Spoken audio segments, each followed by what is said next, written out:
Welcome to today's episode of Places, People, Purpose.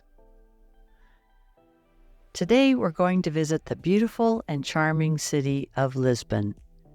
It is a place that my mother, sister, and I enjoyed very much, and we're excited about sharing this city with you today. One of the things that you notice in Portugal is that it transports you back in time with amazingly beautiful historical buildings and narrow, winding cobblestone streets. Portugal avoided direct military involvement in World War II, and so the city of Lisbon did not face the devastation experienced by many European countries from the war. What Lisbon did experience, though, was a massive earthquake in 1755. It is considered one of the most destructive earthquakes in recorded history, and had a profound impact on Portugal and neighboring regions. The earthquake is estimated to have had a magnitude of around 9.0 on the Richter scale, making it a devastating seismic event. Even more tragically, the earthquake struck on All Saints' Day, when a large number of people were attending church services. As part of the religious ceremony, many candles were burning, which created fires. So Lisbon not only had to deal with the typical aftermath of an earthquake, but fires as well as they spread to many wooden structures in the city. The exact number of casualties is difficult to determine, but estimates suggest that tens of thousands of people lost their lives. Despite having a natural disaster of this magnitude, Lisbon still offers many beautiful historical buildings to view. If you're looking for the part of Lisbon with the most history, you'll want to explore the Alfama district. Alfama is the oldest neighborhood in Lisbon and has retained much of its medieval charm, despite the city's modernization. The castle of São Jorge is located in the Alfama district, on a hill overlooking the city, and has a history dating back to the Moorish period in the 11th century. It was later expanded and modified by subsequent rulers, including the Portuguese monarchs after the Reconquista. The Church of São Vicente de Fora is located near the São Jorge Castle, and was commissioned in the 16th century and finished in the 17th century. It features a mix of architectural styles, including Renaissance elements.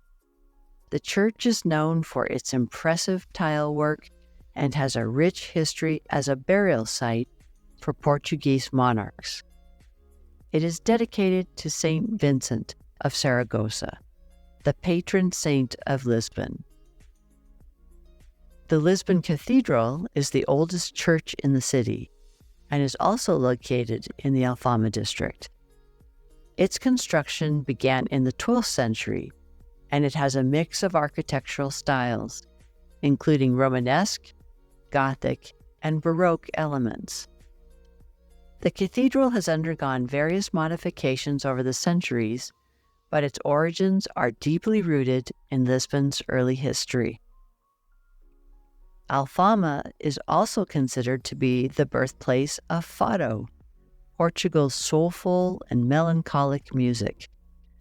The word fado itself translates to fate or destiny in English.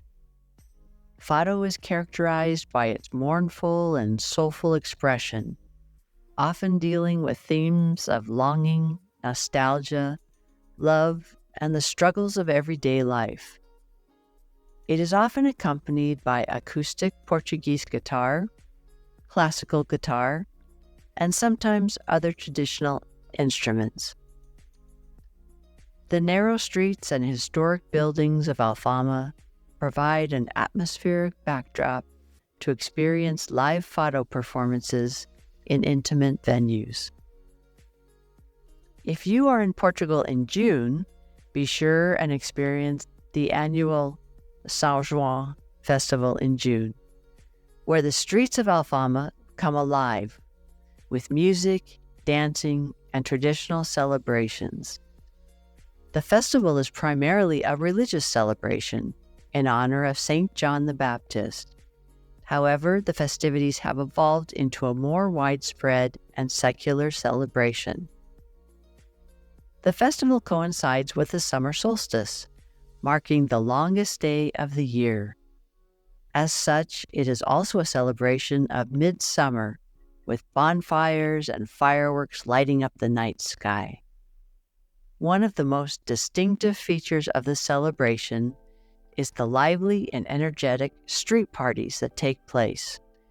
The streets are filled with people dancing, singing, and enjoying the festive atmosphere. Traditional customs associated with the festival include the release of illuminated hot air balloon-like devices into the sky. People also release colorful paper lanterns, adding to the magical ambience of the night. Grilling and eating sardines are a significant culinary tradition during the São João festival. In fact, you will find entire stores in Portugal cities dedicated solely to sardines. So if you are a sardine lover, this is definitely the place for you. Also located in the Alfama district is Casa dos Bicos, known as the House of Diamonds. Casa dos Bicos is a unique building with a facade covered in diamond-shaped stones. It was constructed in the early 16th century and has undergone renovations since then. The house has served various purposes over the years, and today it houses the José Saramago Foundation, dedicated to the Nobel Prize-winning Portuguese author, José Saramago. The foundation promotes cultural and literary activities, and the building itself is a cultural and historical landmark in the heart of Lisbon.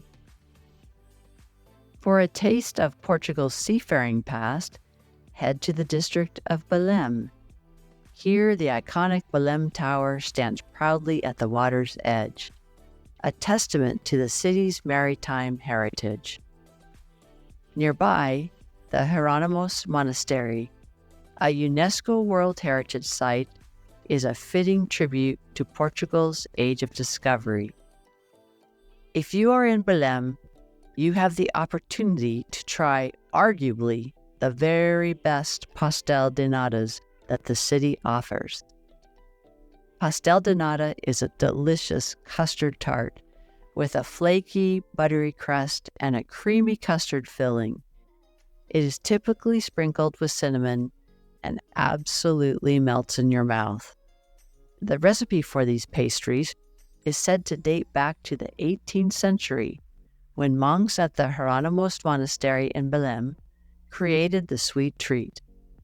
In 1837, the monastery closed, and the recipe was passed on to the baking shop next door, which eventually became Pastéis de Belém.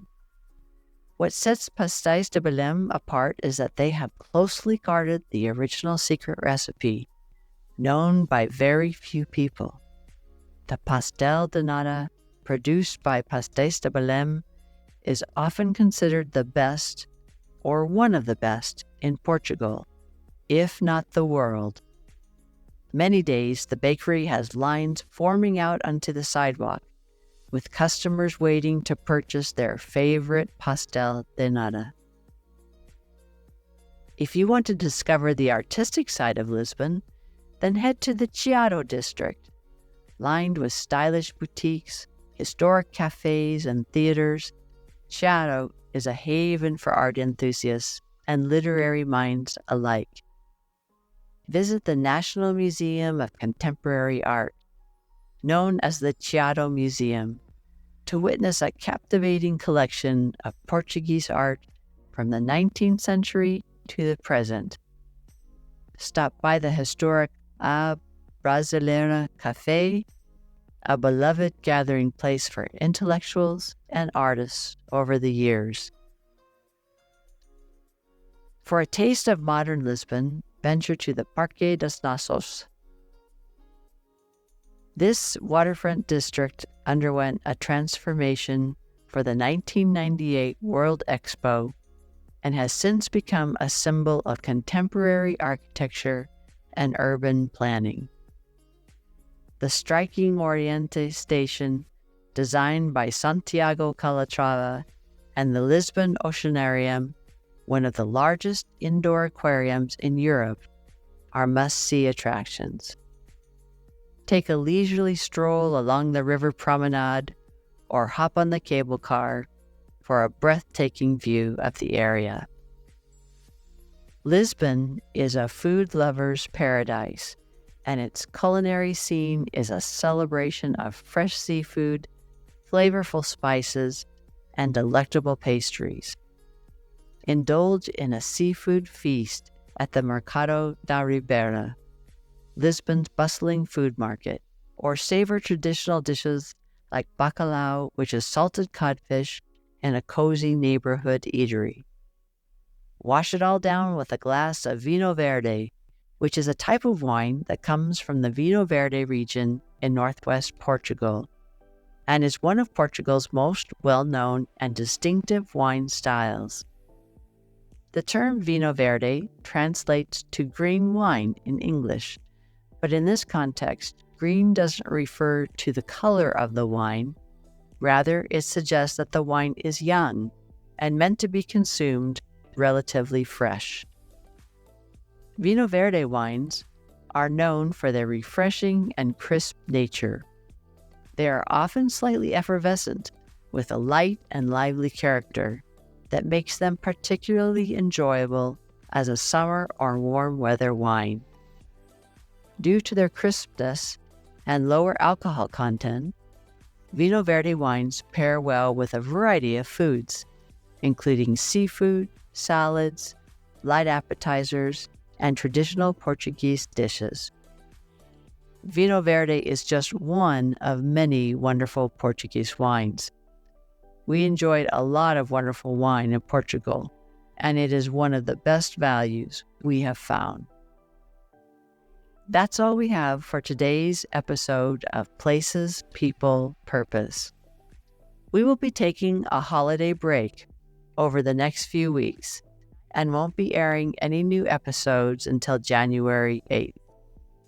Until then, we wish you and your loved ones much peace, joy, and love during the holiday season.